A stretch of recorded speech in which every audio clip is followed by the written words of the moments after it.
Good afternoon, everybody. It is noonish. A couple technical difficulties that we often have in trying to get some of these things together. But today it is episode number 5, workshop session number 5 for real estate safety. And this particular topic, we're going to talk about what makes you a target. Now, if you haven't been joining us for any of these previous episodes, I'm streaming live on Facebook 2 days a week. That's on Tuesday and Thursday, and then Wednesday on YouTube live here. Ben, the reason I'm doing this is I'd like to allow for some possibilities for you to be able to join in, be able to have some, to be able to chat with me, to be able to ask questions, to be able to do those types of things. But one of the things I want to talk about today is to really kind of something I haven't done since up to this point is talk about the why. And so before we get right into the subject of the day, I wanted to talk about why I'm doing this. There are a lot of folks out there trying to sell you an app, sell you some pepper spray, sell you a gun, sell you a service, sell you something. I'm not selling anything. There's nothing to sell here. Now, I would like at some point to be able to speak and bring and share my message with you guys, but you know, that's a future thing, and I'd like to be able to do that because I believe that the message that I hope to share has some value. Not just that it has some value, but that it will actually change the way real estate agents perceive safety and the way they go about their business. Because it bothers me that there's such bad advice out there. It isn't one of those things that, you know, that I think that I have all of the answers, but the answers are, the solutions that I'm offering are just so much better than the other ones that are out there because of my experience in this field. And you've heard me say it before that I've been in the bad day business for a long time, and I've got a certain set of skills that are unique, and that I actually have been in charge of protecting people. I mean, physical protection of people in some very dangerous places. So I know what it means to stay safe. And some of the most, you think an open house is dangerous? How about Sadr City, Baghdad, Iraq? That's a whole new level of not a safe environment to be in. So I've been there and I've done that on an extreme level. And I've been able to take some of those lessons that we learned, and I've taken my time over a couple of years really to put all this stuff together in some way that is somewhat meaningful. Now, a lot of what I'm doing over the period of these workshops is putting some of this stuff out there to see how it resonates and see what makes, what gains some traction and what doesn't. Because what I don't want you to do is to tailor this content just around stuff that I want to say. I want to have it have an impact for you. And that's my goal when it comes to doing some of this stuff. The other big part about this is that I have 2 sisters, a wife, and 3 daughters. Now, I don't know about you, but I don't want to have anyone give them advice that will hurt them, or give them advice that will lead them to believe that they are safer than they actually are. I don't want anyone out there to tell them things that just simply are not true, to allow them to drop their guard, to allow them to feel like they're okay when they're not, to allow them to feel like they need permission to take steps to save their own life, or just to be comfortable with the situation that they're in. You see, I don't want any of that. I don't want any of the family members that I know and love to be affected negatively by bad information. Now, I personally believe that there are a lot of people out there that some are very prominent in that they have some very high profile events that have led to big foundations and stuff like that. I know that their heart is in the right place, but they just simply don't have the background. They don't have the experience, and that's a problem. Because if you don't have the experience and you haven't actually done it and lived it, all these things just become big platitudes. They become things that are nice to say and not real to say. When I kiss my daughters every night and my wife to say goodnight, and then more importantly in the morning when you send everybody off to their various locations at school and daycare in our case and things like that, I don't want them going out the door with knowledge that is not going to help them. It's hard to put it into so many words, but when you see those little girls, when you think about my sisters and my wife and my mother-in-law and my mother who passed away a long, long time ago. But when you think about that and you think about somebody out there targeting or making one of those women or girls a target, when I have the tools available that I can teach them and train them a better way to stay safe, a better way to stay alive, a better way to stay out of trouble, to avoid the situation in the first place, I have to share that message. I really, really sincerely, above all, hope that there is never a day where we hear of another story like Beverly Carter. But I also know that I wouldn't be able to live with myself very happily if I have deep inside knowledge of how to stay safe in personal security and protection and real estate, and not put those two things together and share them out with the community that I know, love, and serve. I know that the National Association of Realtors and some of the others have their best interests in heart in most cases, but I also know that they're not trained, equipped, or prepared to be able to do things on a safety and security level that's necessary to actually impact change and impact lives of the agents that they serve. It's not their forte. It's not their thing. They're not designed to do it. They're not built to do it. They're not prepared to do it. So they do what all big organizations do. They put together a committee. They pull in a couple random people who care a lot, but still may not have the actual experience that you need. And then they come together with a safety policy and a program that say, this is forever more our policy, and we're going to go with that. So that's a little bit into the background of why I'm doing this and why I think it's important. I'd appreciate your support in this, not because I care about how many views or how many things I get in terms of that, but I really hope that something happens here that resonates with you, that changes something that you do today, because I'm covering 12 different big, broad topics in an enormous, crazy level of detail over this month. Now, what's going to be coming after this are some more streamlined things and some more packaged things that'll be a little bit easier to understand, a little bit better to get a grip on. And you'll be able to hear some of those things in the last week of September as I take all of everything that we've talked about and then roll it back up into something that makes sense.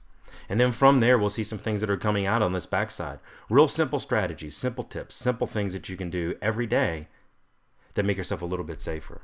I'm not talking about, months of training, all these different types of things. If you can change one small thing about how you conduct yourselves every day, then that one small thing over a period of time becomes a habit.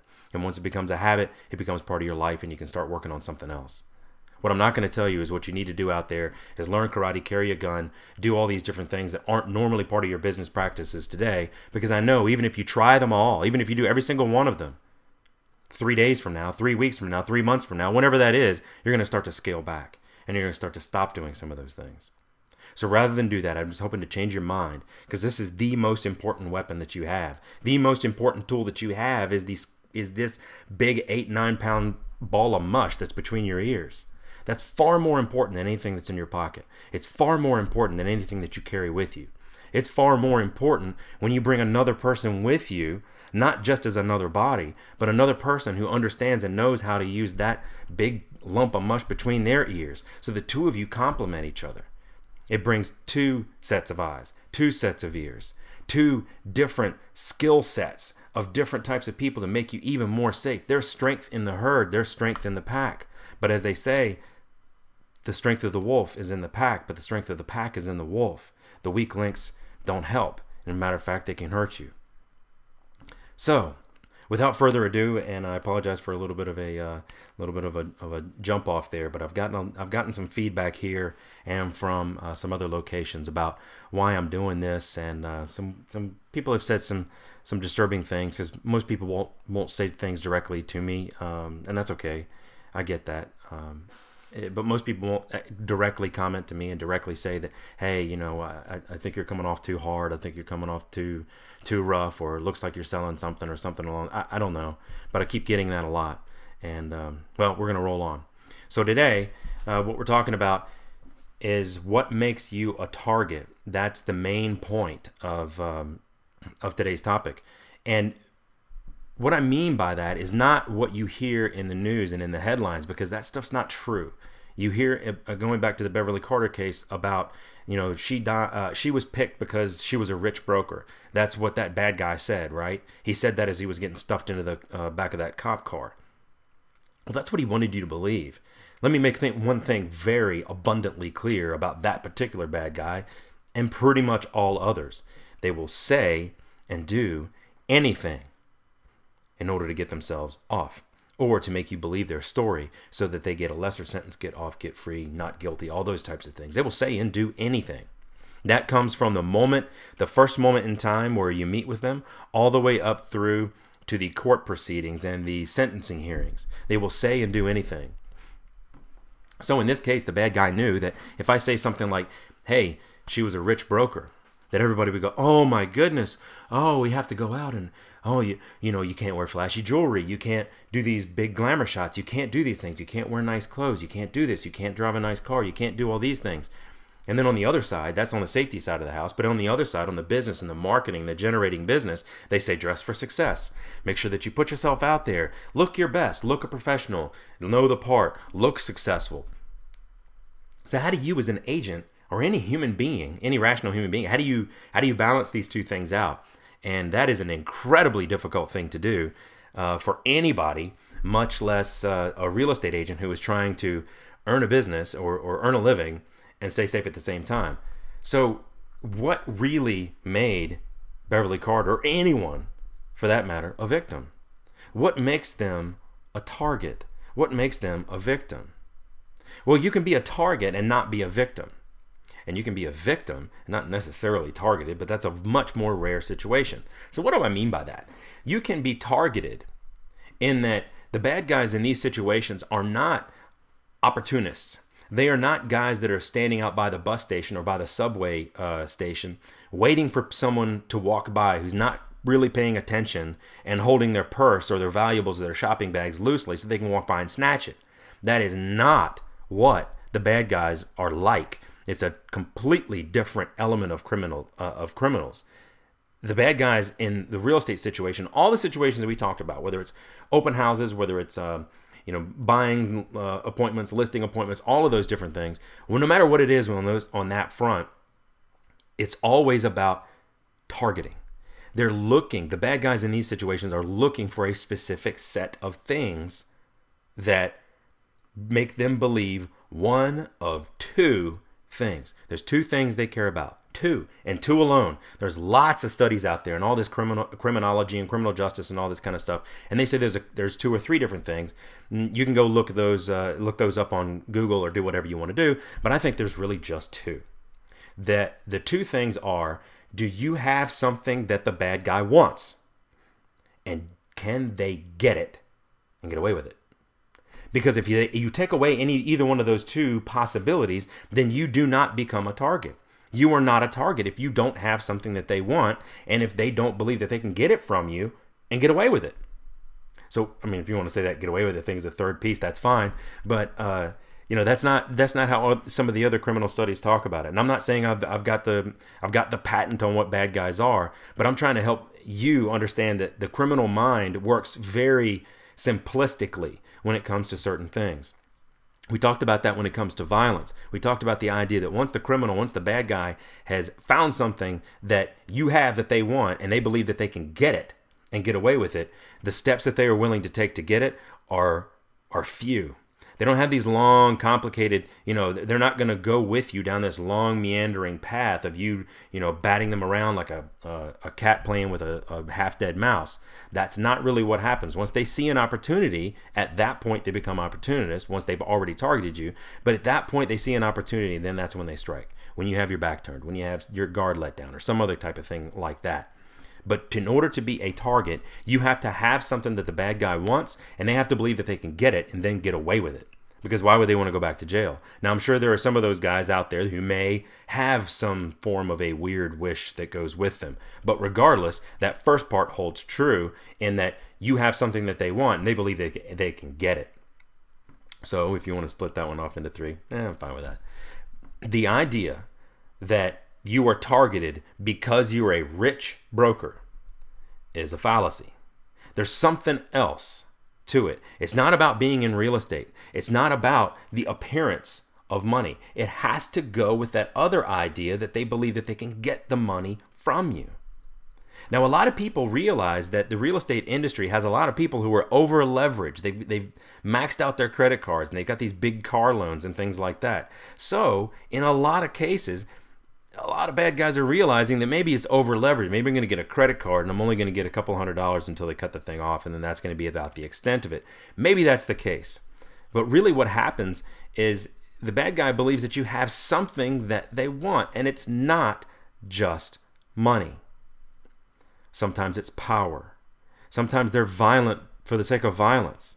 Sometimes they nest all of these things underneath a sexual assault or a sexual crime nature. But in most cases, those are actually power struggles as well, because they want to exude their power over them and their dominance over another human being. And one of the ways that they do that is through sexual means. So, I'm not trying to dig down into that point, but it's not just money, and it's not just gender, it's not just looks, it's any one of those things. And what you can do in order to make yourself not be a target isn't to make yourself less attractive. It isn't to make yourself appear less wealthy. It isn't to make yourself appear to be not worth it, so to speak. The real emphasis, if this is your way of going about yourself, is to focus on that second thing. Can they get it from you? Because you can have the appearance of all these different types of things. Think about celebrities. Think about all the people that are around celebrities and the paparazzi and politicians and all these guys. Well, they have teams of people that are designed to protect them. And I've been one of those guys in Iraq, and I've been one of those guys protecting people from everything that goes on out there. And their focus is a little bit different. But the idea is, anyone can be a target and anyone can be a threat. But the reason that a lot of these celebrities aren't really messed with and a lot of these politicians aren't messed with is because there's nothing to gain from it at the spot. There's nothing to gain. They realize that celebrities aren't walking around with suitcases full of cash. And so there's got to be some other kind of scheme. And then it starts to get into, well, I can't get it very easily because they've got security teams around them. There's something that you're not going to have, something you're not likely to have. And bringing 90-pound Mildred from the office with you is not exactly bringing a security detail. That's a little bit of a different animal. But are you targeted because you are rich or have the appearance of being rich? Not likely.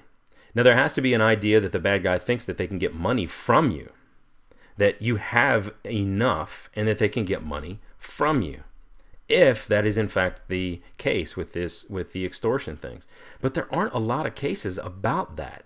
I know that's how Beverly Carter's case started out, but the extortion for money and the kidnapping for money, it's just not that common. It's not a very common thing. So it's not that. I want to dismiss that rich broker aspect of it and focus in on the criminal mind, that they believe that there was something else to gain. Now, the bad guys in the Beverly Carter case, at first they were looking at money. And then once they realized that they weren't going to get that, their options, in their mind, started to get fewer, and they took drastic actions that ended up in a murder. Obviously, that's a horrible thing to hear about. But much more often, you hear about simple assaults and sexual assaults and robberies and those types of things. These occur on a much more frequent basis than do the extortion for money. So if you look at that, now what makes you a target? And one of the things that's very important to understand, and again, I'm not a criminologist. I'm not some guy who's, studying sexual assaults on a grand detail. I'll get to how I've come about some of these things with later on, because there is such a thing called sharp training in the Army, and I'm heavily involved in that. And that's a sexual harassment and assault prevention thing. So we'll touch on that later. But it's not just attractive people who are targeted as victims. Because in most cases, the bad guy doesn't even care. I mean, yeah, some of them do to an extent, but it's about that availability. Can they get what they want? And they're willing to make compromises. They're not going to start at the top of the list of beauty queens and then work their way down until they find someone who they believe they can target. They're going to be looking at these two things in tandem. Is it an attractive enough target? And I do not mean by beauty pageant standards. I mean an attractive enough target to get what they want. And then can they get it? So this kind of takes the whole thing off of the table of whether or not you take the glamour shots and all these types of things, whether or not you wear comfortable shoes that you can run in and all of that. because that's not necessarily what makes you a target. If your thing is to dress to the nines, have a nice car, wear nice clothes, all of those types of things, then good for you. Keep doing it. Your focus needs to move to the second one. How hard is it for anybody to get those things from you?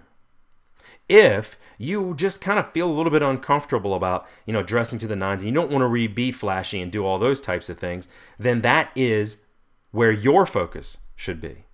You can focus first in on that, going, you know what, I just don't want to make myself an attractive target in that sense. I don't mind having a professional appearance or a smile on my face, but I'm not really putting myself out there as luxury or high end or doing those types of things and having all the fashion stuff. I'm really not real up on how that fashion stuff works out, so bear with me on that one. But if that's not your thing, then you're good. You don't have to worry about that. But it doesn't make you any more safe because you don't wear jewelry in your pictures. It doesn't make you any better off because you're less, physically attractive than somebody else. Because that second part is so key. Whether or not the bad guy thinks that they can get it from you and get away with it. So how are you approaching those types of things? How are you approaching yourself? How are you approaching your day-to-day business when it comes to safety and how you present yourself? See, now what I would suggest to you is that you focus in on not being the hard or not being the easy target, rather that you're a hard target. Now, how that comes out and how that plays down is just like we do in any other physical security. When it comes to your house, you lock the doors. That is a way of hardening your target, hardening your house. And you hear things like, okay, if you have exterior lights on and around the perimeter of your home, then your house stands less of a chance of being robbed than the house down the street that's completely in the dark. That's true. So all of these types of things are ways that you harden. This is a term that is used very often in infrastructure protection and installation protection and things like that. When it comes to cities, municipalities, military installations, whatever, you harden a target. You identify the fact that, you know what, this could be a thing. This could be a problem. I have a vulnerability here. This is a very valuable asset, a valuable thing that somebody might want to take, steal, exploit, destroy, or otherwise mess with, and I don't want them to do that. So what steps can you take to harden yourself as a target? Now, how do you do that? One of the key ways that you can harden yourself as a target is to figure out those things that you already do and maybe do one or two things in and above that. Meaning that if you already meet people at the office every time, not many people do, but if you already do that, then the next step that you can take to make yourself an even more hardened target is to ask questions. I am not talking about asking questions about how many bedrooms do you need? Or what's the square footage you look like? Have you looked at any neighborhoods? Or what schools are important to you? I'm not talking about those types of questions. I'm talking about questions like, what do you love about where you live right now? And you have to stay silent while that's happening. You have to stay and remain silent. You can't jump on top of that answer. You have to actually wait and listen for what it is that they're saying. Then you can follow up with that question. What do you hate about where you live right now? So what are you going to get from these questions? One, you're going to get some hugely valuable information about your clients or potential clients right then and there. You're going to get some valuable information, but you're not asking it in a very traditional way, so that a bad guy who has not possibly thought out those questions might be deterred. So how does that help you? And what does that do for you? What that does is that makes you a better real estate agent, because the bad guy can easily rehearse, because we're so predictable in the real estate industry when we're going to say, well, how many bedrooms, how many baths, what's the square footage? And they have probably come up with answers to those questions that let your guard down. Remember, they're trying to get something from you and get away with it. So they've thought through some of these possibilities and the questions that you're going to ask. And they probably watched maybe a whole bunch of HGTV and learned about different things that people are saying, and that's what they're doing. So if that's what they're doing and that's what they're expecting, that's when you disrupt the process. You disrupt the process by asking them open-ended questions that gets them talking. At this point, if you ask a question like, what do you like about where you live? And you get back this nonsensical answer that, sounds like they're high, distracted, or whatever, then that could be a huge indicator that something is wrong there. You hear a lot of people talk about trust your instinct and trust your gut. That's true to an extent, but not everybody's gut or not everybody's instinct is completely accurate. So what ends up happening is you hear something like that, and then what do you do with it? Somebody comes back and says, well, I don't know. I hate where I live right now. I don't like it at all. I want to move. What is it about where you live now that you hate? And I hate it. I don't want to do it. I'm so sick and tired of everybody around. Oh, so your neighbors? Okay, well, you think you might have neighbors in your new location? Well, yeah, sure. I mean, you gotta go down and question them on things that are a little bit unusual and a little bit off the cuff in order to get the same information but better information. When you ask somebody what they hate about their house, and the first thing is like, oh, you know what, the bedrooms are too small, we're looking to expand our family, and just the location is it's too far away from where we work now, and the commutes have just kind of become a problem, and we don't like the school where our kids are living, and then you ask the follow-up question, well, what is it about the schools that is not appealing to you? And they say, well, it's overcrowded, or there's some other issue going on, or what is it about your commute that you don't like? Well, I always have to use this road, and I don't like using that road. And well, what is it about that road? Well, it's always crowded in the morning, and then you can ask some of those follow-up questions. It's going to do a couple things for you. For the real clients, for the real genuine people who are interested in you and what it is that you have to offer, they're going to appreciate that which you are asking. They're going to appreciate the fact that you are asking them more detailed questions and better questions. They're going to appreciate the fact that you're actually listening to them, that you're talking less and listening more. Now, for the bad guys, they're not going to expect typically these types of questions. So on one hand, you have this whole meet at the office idea, not bad in and of itself. It's just got so many holes in it. It's got so many problems in it that it cannot be relied upon, because it's not simply the fact of, if you look at it for exactly what it is, when it says meet at the office, what does that do? What does meeting at the office do? Nothing. Absolutely nothing. You could meet in a parking lot for that matter if you don't do anything behind that. Now, you can check an ID. You can meet at a public place or meet at the office and you can check an ID. Do you know how to spot a fake ID? Do you know what an out-of-state ID looks like? Can you identify what in the state of Virginia, if right now, without looking in your pocket, if you're listening to whatever state and wherever locality you are, name 5 features about your ID card that makes it different from someplace else. What color is it? What side is the picture on? Is it on the left side or the right side? Is it the state name? Is it a state at the top? Is it a state at the bottom? Is it, what color is the state? Is there a state seal on? Is it on the front, on the back? What's on the back of the ID card? Is it on the back of all ID cards? Has there been a new ID card that's been issued in the past 6 months to a year, 2, 3 years that looks a little bit different than this one? And can you tell the difference? So checking IDs is just, okay, that's good. If the name that they gave you and the name that you have, it matches up in the address and all that stuff, that's again a small step toward where you need to be. So you've met them in public and you've taken this little itty bitty step, maybe, to verify who it is that they are. But if you start asking these questions that get them talking, the bad guy's typically not going to be comfortable with talking much. They're going to try to get you to do things. They want to go see the property. They want to get you alone. They want to see this very specific place. They want to get you to do certain things that keeps you distracted, keeps you focused on doing those things and off of them and what it is that they are doing. And in real estate and in business in general, that is exactly the opposite thing that you want to be doing. You want to be paying attention to your clients. You want to be paying attention to the people across the table from you and the people that you are taking into the house. Not the house. You're not focusing on the house. You're focusing on the reaction that your clients have as they walk through the home.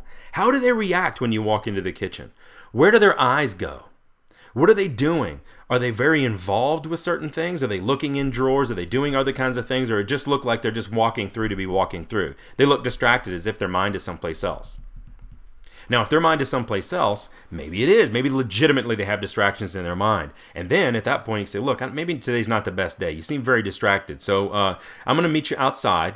And you go through the house and do whatever you feel to do. And then you get outside and go, hey, I don't know about this guy. And you call back perhaps to your broker and say what is currently going on. Because the mistake a lot of people make is talking about, I'm going to let everybody know where I'm going before I get there and lay out this schedule. I don't know about you, but I've changed my schedule a whole bunch of times when I'm out on the fly. I go, well, we don't actually want to see that one, or we don't have enough time to get there, or whatever the case might be. We took a little bit longer at this house than we expected, so now we have to push back this appointment. That's the real world of it. That's the real world, and that's how it works. Instead, if you feel a little bit uncomfortable, you can say something or not. You can just say, look, I got to make a phone call. I'm going to step out in the yard real quick. And then you call somebody. Then you call that person that you were going to call already. By the way, you need to identify who that person is that you're going to call before you go. You got to make sure they're there. Don't say that, oh, I'm always going to call my broker, and your broker is, out of town at a conference. Yeah, think about that for a second. Who is going to be that person that you call, and what are you going to tell them, and what are you expecting them to do? The idea they're behind the red file, if you're going to call up and, you need to send me could you send me the red file on something? And then you go, oh, well, there's something wrong. Well, then the person on the other end on the phone has no idea what to do. Does that mean call the police? Does that mean send over, a biker gang to rough up the guy you're with? I mean, what does it exactly mean that they're supposed to do? Should the police come in, guns drawn, sirens blazing? Or is it just, I'm feeling a little bit uncomfortable, I could use a little bit of a relief? And then you could, send somebody in and then you leave. I don't know. I don't know. You don't know. Does the other person on the other end know? So you have to know who it is that you're talking, what it is that you're going to say. But once you're in the house and things just don't look right, leave. Go outside, make that phone call to that person, say, hey, this is where I am. Because if you were on the phone with someone outside in the yard, and there is a bad guy in the house, and he looks outside and sees that you're on the phone, now that is a pretty significant deterrence. That is a major deterrence. Not taking the picture of it and saving it on your phone. They can still do what they want to do and get away with it, at least temporarily, if you've done those things. But if you were actively on the telephone with someone outside, their wheels are going to start turning. Most likely. Again, there are exceptions to every rule, but most likely they're going to start thinking about what it is that's going on and, hey, is this worth it or not? And maybe they don't do anything that day, but they're still a bad guy. Now your obligation is, after you've gone through this, is to go back and tell someone else about it. Go back and tell your broker. Share it on your Facebook forum if you have one of those. Share it on something that so other agents and other people can understand and learn from your experience. So that, hey, you say this on the forum, and I've seen this happen before. It's like, I met with a guy last week, or I saw a guy at my open house, and he kind of gave me the creeps too. And all of a sudden, all these points start connecting, and now you've got something for law enforcement to do. I don't mean that sounded really terrible, but now you've got something that you can call them up and you can say, look, this is what we're noticing, and then they'll start their investigation, and in a lot of cases that does lead to an arrest. But that's one of the ways that you can walk through that entire process, because that makes you not a target. By asking very detailed questions and listening for the answers. Very open-ended, broad questions that help give you information that you want, that you need in order to give them the best service available. And also allow the clients to feel like you're actually listening, like you're actually paying attention. But it'll make the bad guys uncomfortable because they perhaps haven't rehearsed that portion of the script. But then if you get past that stage, you've met them, you've checked IDs, it's silliness, and you've gone through this series of questions, and it's like, I don't know, something's there, something's maybe not. And this is, by the way, this overarching bridge that comes over top of all these things is where that trust your instinct really breaks down, because it's not about trusting your instincts alone. It's about what you do with the information that you've gained. You can trust your instincts all day long. You can sit there and go, I knew something was going to happen. I knew you were going to do that. I could feel it in my bones. And everybody always says these things, by the way, after the fact. Nobody ever says these things. I knew you were going to do that, therefore I already have done that. It's time to get out of town, get out of Dodge, and deal with that later, deal with that consequence later. But this is where people start to say trust your instincts. And most people do, quite frankly, nothing.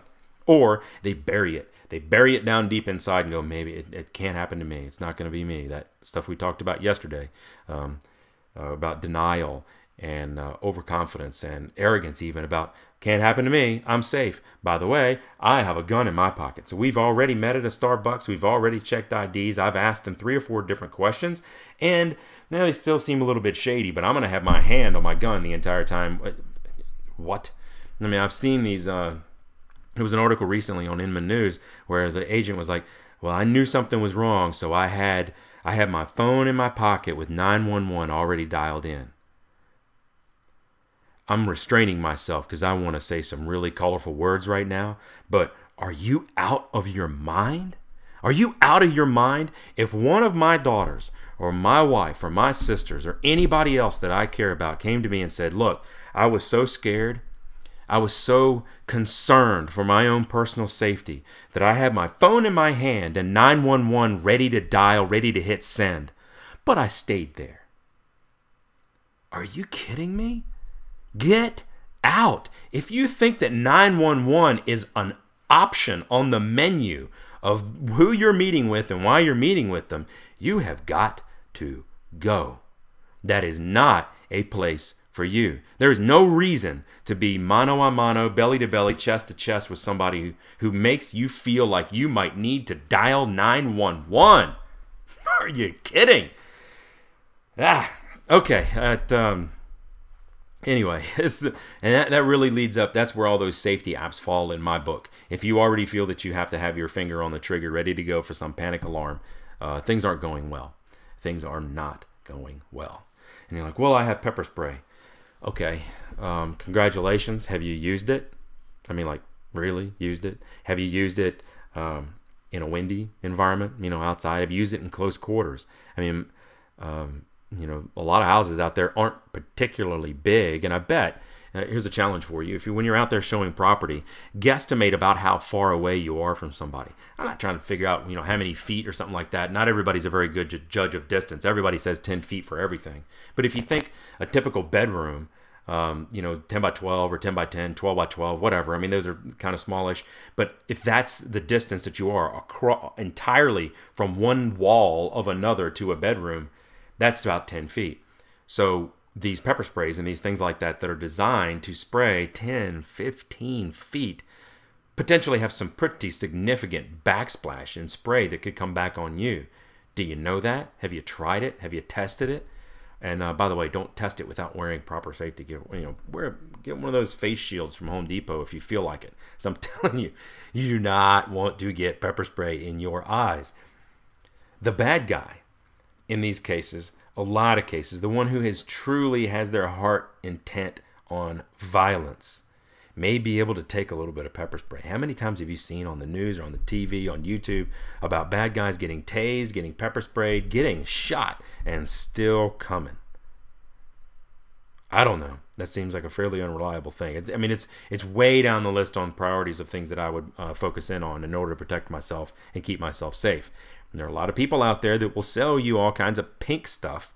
It's colored pink pepper spray cans, and it's fashionable, and it's all this kind of stuff. It doesn't work any better or any worse than the stuff that looks gnarly and very tactical in nature, and black and all those different kinds of things. It doesn't work any better or any worse for you. You got to figure out and you got to test it. The problem is the ones that come in those little pink little things that these ladies sell, they're usually kind of expensive. So it's not like you want to go out there and buy half a dozen of them, which is exactly what you need to do. You need to buy half a dozen of them to practice with them. Can you use them with gloves on? Can you use them in the cold? Can you use them when the wind's blowing? Can you use them in a confined space? Do you know which direction to point them? Is the trigger mechanism easy to use? Is it a one time, and then if you try and push the trigger again, it's not going to work? Does it all come out at once and then that's the end of it? Or are you able to control it? Does it spray out in spurts? Does it spray out in a mist? How does this stuff work? And most people don't go about doing that. So you take all of these little things that you say that you're doing, but you haven't really done, and you've got a lot of gaps in your overall safety policy, because it's not about having the policy. It's not about having a plan. It's about going through the process of planning. So you've gotten all the way down to the point where you're using weapons, whether it's pepper spray or a firearm, I've got plenty of other videos on that, and there'll be links to those down below, and they'll probably be in the suggested videos over there or over there. And please check out some of those things. I'm not going to dwell on that here today, but the idea that you have a policy, let me back up. The idea that you are not a target because you dress a certain way, look a certain way, have a safety policy, meet people at the office, check IDs, carry pepper spray, or use some phone app, and then you are safe. Well, there's a lot of holes in that, and there's a lot of problems with that. That's not everything there. Now, if you're doing all of these things, you're better off than someone who's not doing any of those things, or someone who's cherry picking and doing just one or two of those things. But it's not about just simply going through the motions. As they say, it's not about practice makes perfect. It's about perfect practice makes perfect execution.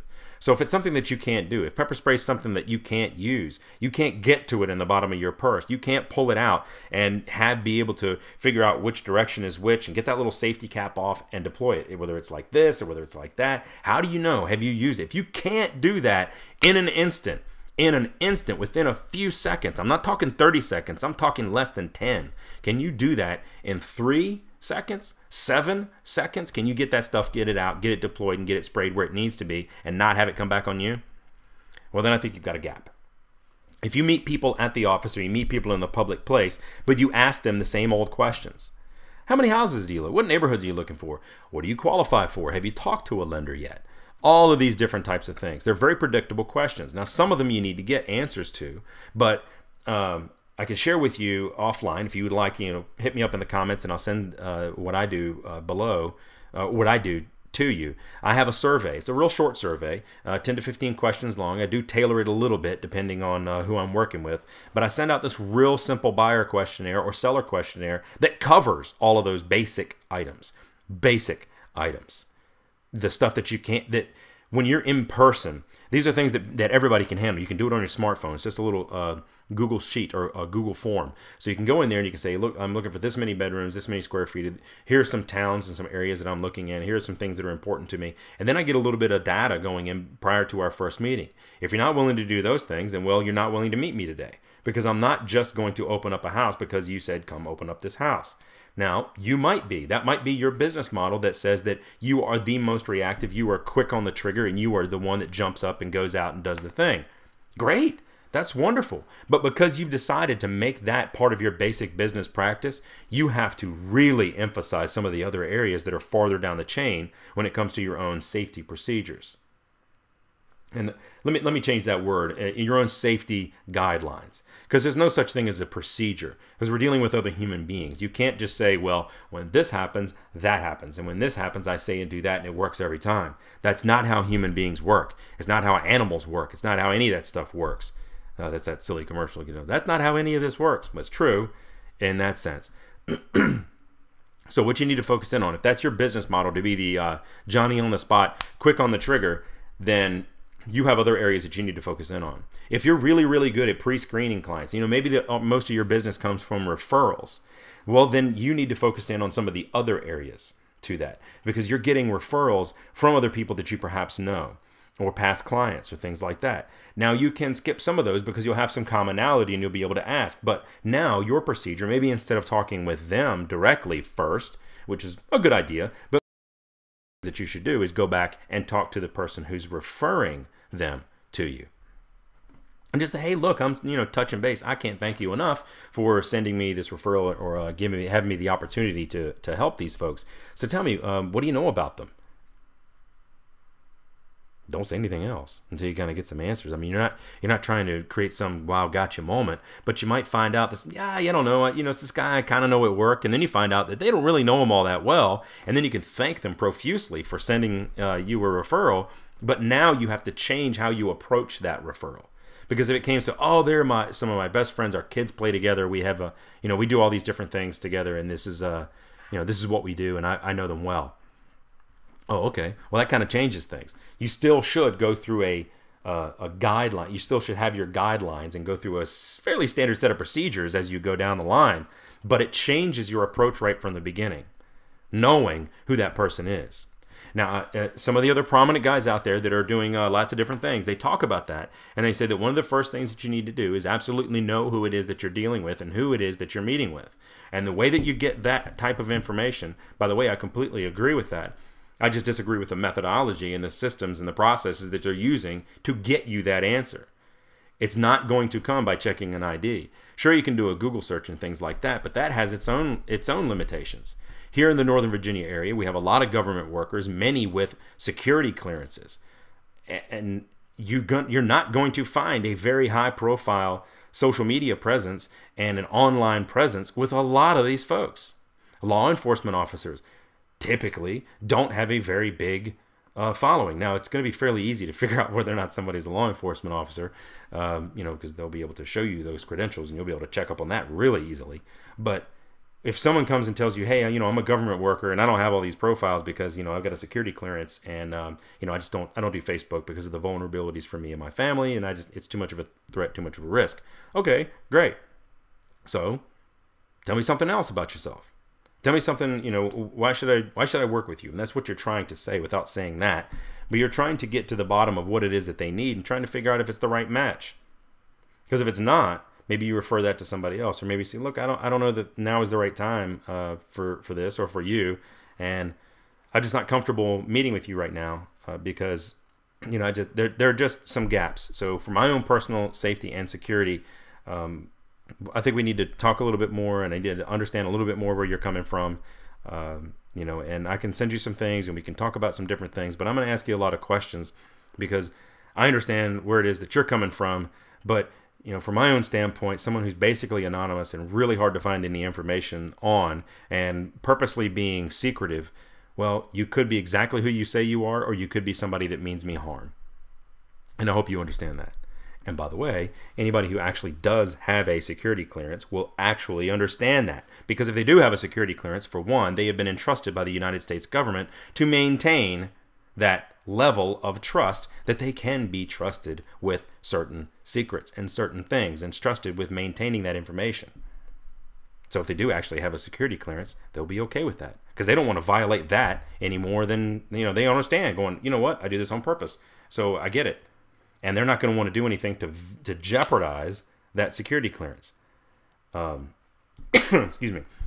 So by the way, how do I know about, how would I know that that's the fact?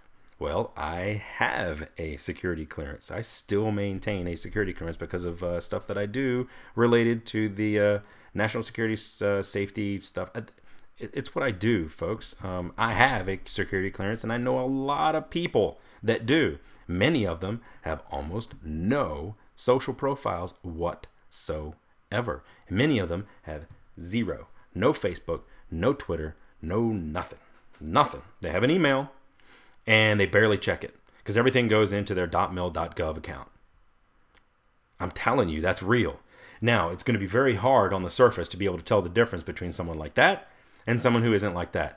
But you can verify some things, find out where they live, and then check up with the tax records that that address and that name actually matches up. If they tell you that they own a property, and then you look up their address, and in fact someone else's name on that, obviously red flag. So there are some steps and some things that you can do to help verify who you're meeting with prior to.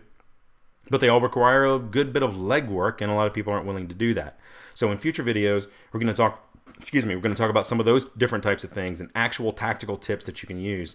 But for right now, we're going to keep it with a higher level a construct of basically setting you up for success and understanding the guidelines that goes into what makes you a target and what you can do to keep yourself from being a target. Because that's the most important thing, right? You just don't want to be targeted in the first place. That way you don't even have to go down this line of pepper spray and kung fu and whatever else that you feel that you need to do in order to keep yourself safe. Or more accurately, what someone else is willing to sell you, that they tell you that that's what you need to be safe. Because make no mistake about it, the martial arts guys, pardon me, the martial arts guys, they're trying to sell you a class. They want you to come to their gym, their dojo, their whatever. They want to sell you a belt. I know a lot of folks get kind of upset when I say that, but there are different dojos and different folks out there that do different things, and one color belt in one gym, dojo, clinic, I don't know, one in one place doesn't mean the same as it does in some other place, because yes, there are standards by some, but I mean that's not it's not quite real. And just because you have a fuchsia colored belt in one place, it doesn't mean that fuchsia colored belt means anything someplace else. So they're trying to sell you something, trying to sell you classes and services. I'm not saying they're bad things. I think they're very good things, but you need to understand that even they are looking to sell you something. A lot of folks out there are trying to sell you weapons training courses and firearm safety and those types of things, and that's great. Again, I support those things wholeheartedly. But if your entire safety plan revolves around what type of caliber and how many rounds you have, yeah, that's missing the point big time. As a person who does conceal carry and does pay attention to those things, but I gotta tell you, my world has gotten seriously jacked up. I watch my language. My world has seriously gotten jacked up if we've gotten all the way down to the point that I need to draw my weapon and pull it out and use deadly force. Bad things have happened. And in over 600 personal security missions, personally planned, led, and conducted by this guy, by me, never had to do that. Never had to do that. So that is the point. Not being a target. And it's not necessarily what you think. So to wrap up, I appreciate your time and your patience with me today. This is such an important topic. It's not a sexy topic. It's not something that a lot of people pay attention to, but I would greatly appreciate it if you did one thing for me, and that's share this video out. If you hit that little share button down there, it'd be nice if you hit the like button with it, but the share button is the more important thing. Put it on your timeline. Maybe it resonates with you, maybe it doesn't. Maybe it'll resonate with somebody else that you know. But to be able to get the information out there to allow people to go as deep as they want to go into a subject with not just a bunch of platitudes and nice sayings. Meet at the office when you're not going to. Check IDs when you don't know what you're looking for. And take a friend. Who, why, what for. Carry pepper spray. Boy, I don't know. I don't even know how it works. Carry a gun. I don't want to carry a gun. So, that's how most of this stuff works for people. They find something that doesn't work for them, and then they just go, oh well, I guess I'm just going to ignore it. It won't happen to me anyway. And it doesn't mean that you have to take 60-hour training classes in order to stay safe. It just means that you have to do a couple things that change the way you think about what it is that you do. And the best way to stay safe is to be a better real estate agent. The busier you are and the more business you have, the more opportunity you will have to say no. And when you say no, you stay safe. So thank you again for watching, and we will see you next time.